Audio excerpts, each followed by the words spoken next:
Holy. Alright. So, just pretty much recorded a lot of this on audio. I just wanted to capture it while I was thinking about it. But I did want to come on here and speak a little bit more to it because there's a flow of energy. Hold on. Let me just open it. There's a flow of energy happening right now. I feel it. I have a good stream of information coming in. And a couple key things here, you know. First of all, if you guys have ever seen the clip from Steve Jobs, I just posted on my Instagram, but that's completely irrelevant. Maybe I'll just put it right here. Maybe I'm not that cool. I don't know.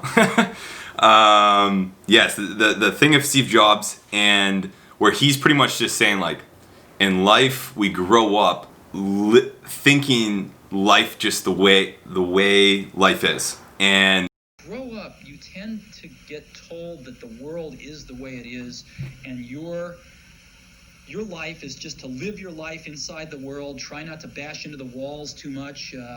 Try to have a nice family life. Have fun. Save a little money.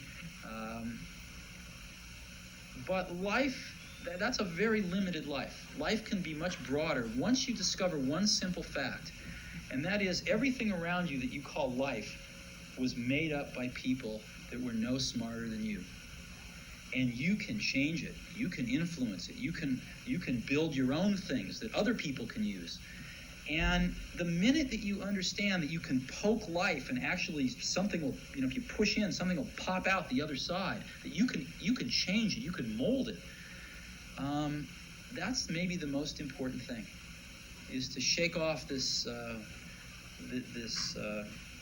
erroneous notion that life is there and you're just going to live in it, versus embrace it, change it, improve it, make your mark upon it.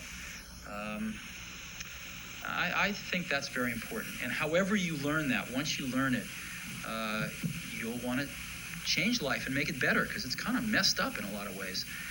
And so I've heard that thing from Steve Jobs before, but it's never hit me like it just did when I was leaving the bank to open up the bank accounts with Braden.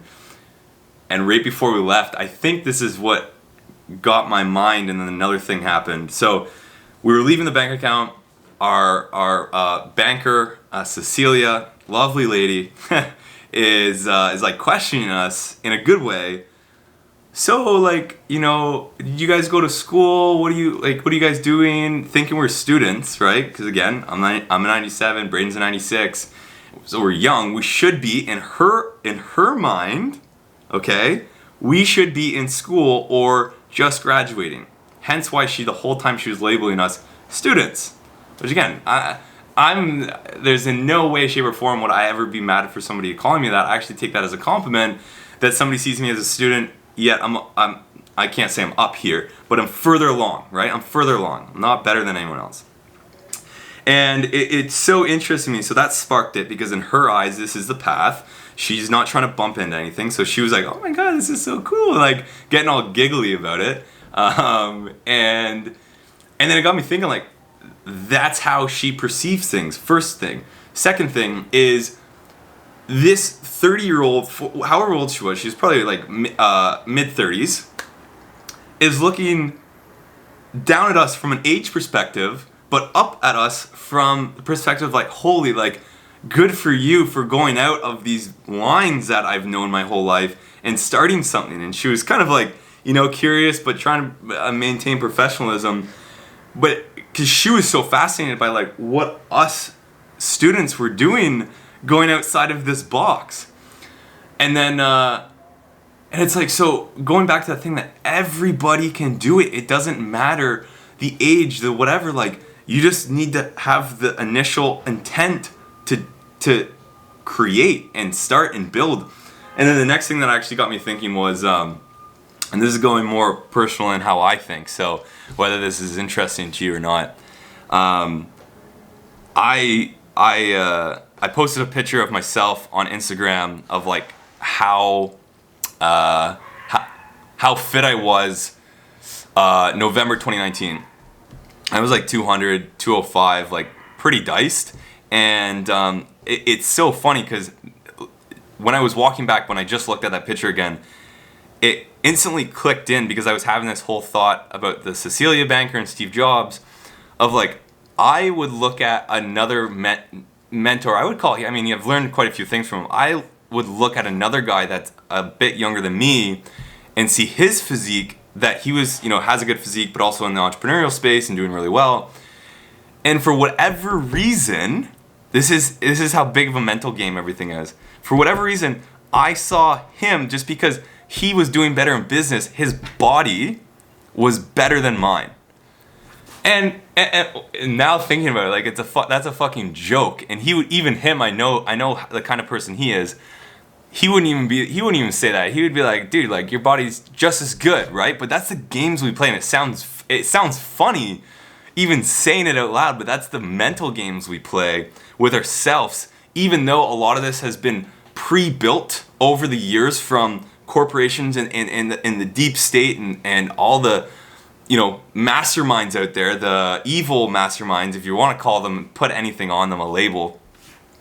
And a lot of that's pre-built on how we've been learned to think, but at the same time, a lot of it is also actually just the mind playing tricks on itself, because that's just naturally how the mind works, and it's this like self-fulfilling thing. So it was so crazy because that really hit. I'm just like, why the fuck don't I have just as good as a body as this guy. Why the fuck should, just because I feel like this guy does better, is doing better in business, that all of a sudden my body's not as healthy and as physically fit. Like it's so jokes to think about, but that's just how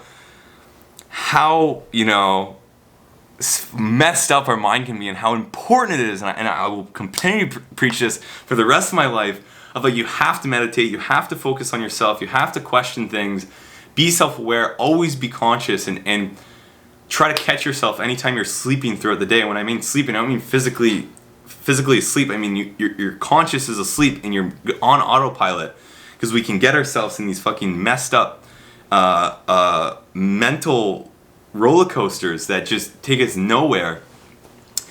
And all that to be said, that every single one of us is a divine being, and we have more than enough to do whatever we want. There is an infinite, if not I don't know if it's a finite or infinite number, but whatever it is, more than enough humanly possible ways to go about, finding success, getting everything you want in life.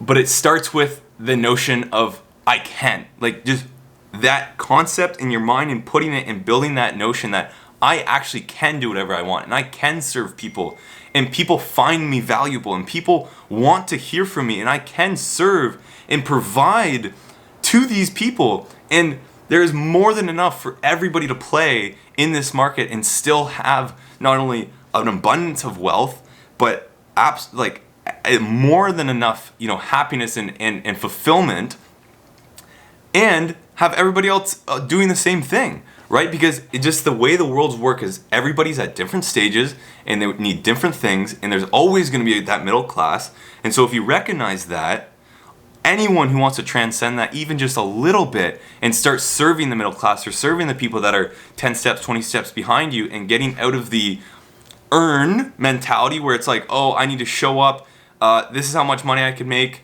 if I put in this amount of time, or this is how much money I make if I sell it for this.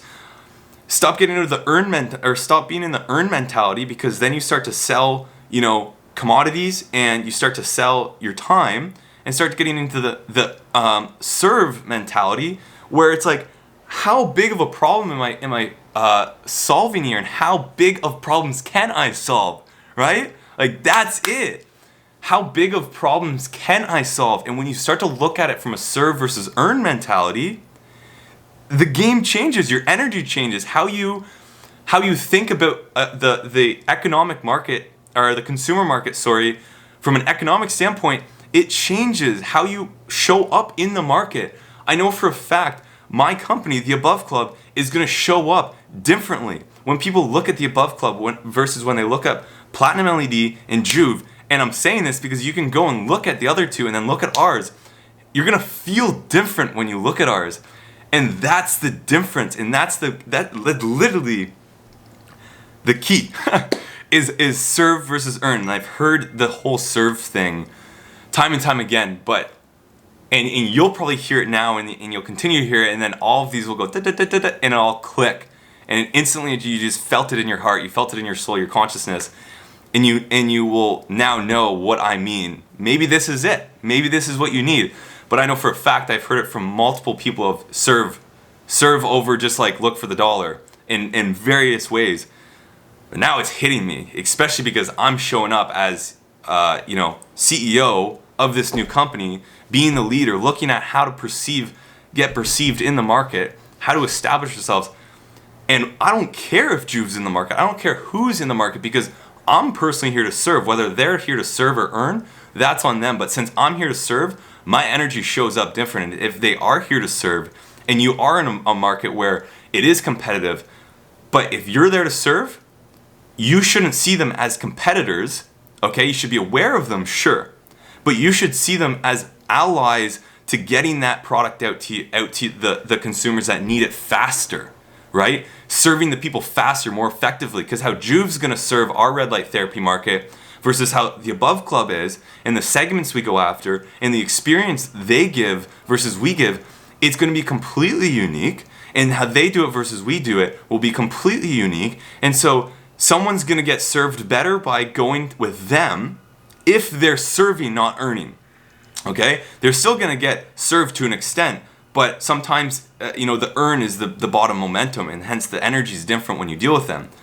But when you go from the serve standpoint, it doesn't matter, because there's always going to be people that are going to resonate with how you serve versus how another person serves the exact same thing.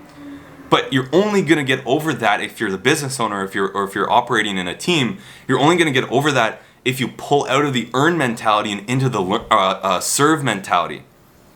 Because if you don't, you're always going to be looking at the numbers. You're always going to be looking at what your competitors are doing. How much business are they doing? How much business we aren't doing? How we need to do more. And you go against the universe, because the universe isn't here to give monetary reward. That's not the universe. The universe is here to level our consciousness up, especially on the human playing field, the reality, physical plane. And so when you go to serve, you're now in flow with the universe, and the universe will give you things, events, circumstances, situations, timing to allow you to continue to serve, because you are helping the universe do what it needs to do naturally as this bigger play. And again, this could be going over your head. You could be clicking with this. This could be the game changer for you, this video. But, I hope you feel my energy from this, because this is the kind of energy that you should get. How I'm feeling, and I know for a fact it's coming through on a certain degree through the lens, right?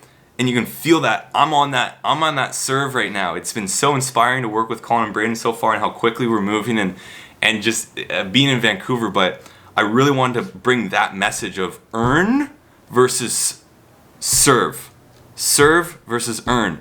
And when you hit and fully understand what it means to serve versus earn, your energy changes, your outlook on the business changes, how you're perceiving people buying your product changes, what you're doing for them changes, the price point changes, everything changes. Because by going, and this is another thing before I wrap things up, by going to the serve, the earn is a side effect, okay? By going to the serve aspect and looking to serve the market, you naturally earn as a side effect, okay? So although you need to know the numbers, although you need to know where to put your inventory, when to buy more, how much taxes to pay, how much are you earning, all of that shit, it's all important. And that's stuff that I thrive on. I love numbers. But you have to understand that's not the only play. And when you go to that energy, when you go to the energy level of it, and not the physical is monetary, the serving and the value, or not the value, but like the solutions you're providing and the emotional benefit somebody's getting, that's the energy level. And when you look at both sides, they're just as important as one another, right? But I would argue if you lead with the energy and you lead with the serve, the monetary is going to come just naturally. But the earn aspect is the structure on how you build things and grow it from a physical standpoint.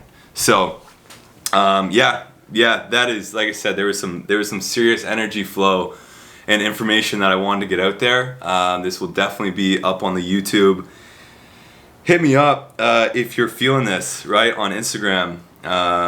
Let me know what your guys' thoughts are. If you're having trouble flipping from the earn to the serve mentality, you know, whether I can help you out, we can have a conversation and get some breakthroughs, or, you know, I can point you in the right direction on some of the other people that have brought up this similar concept that maybe didn't break through to me, but could for you. So hit me up on Instagram, Cam Russell, leave a comment, subscribe, let me know what you're seeing, all that fucking good markety stuff, and we will see you in the next video.